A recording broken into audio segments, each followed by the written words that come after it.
Why did I ask my passenger if she is going to church to find a good man?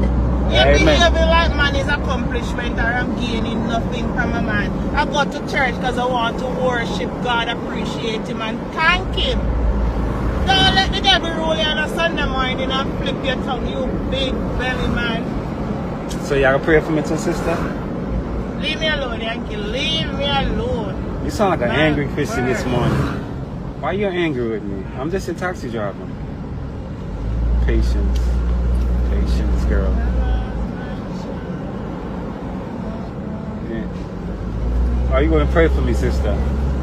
Hello. Leave me alone. So you're not going to pray for your taxi driver because the ticket system is so crazy nowadays. And if the police stop you and not on your seatbelt, you know, must take it all right, sister. Put on your seatbelt. Sister. Amen, sister. Amen. Go on, you're sharp, door. Hallelujah.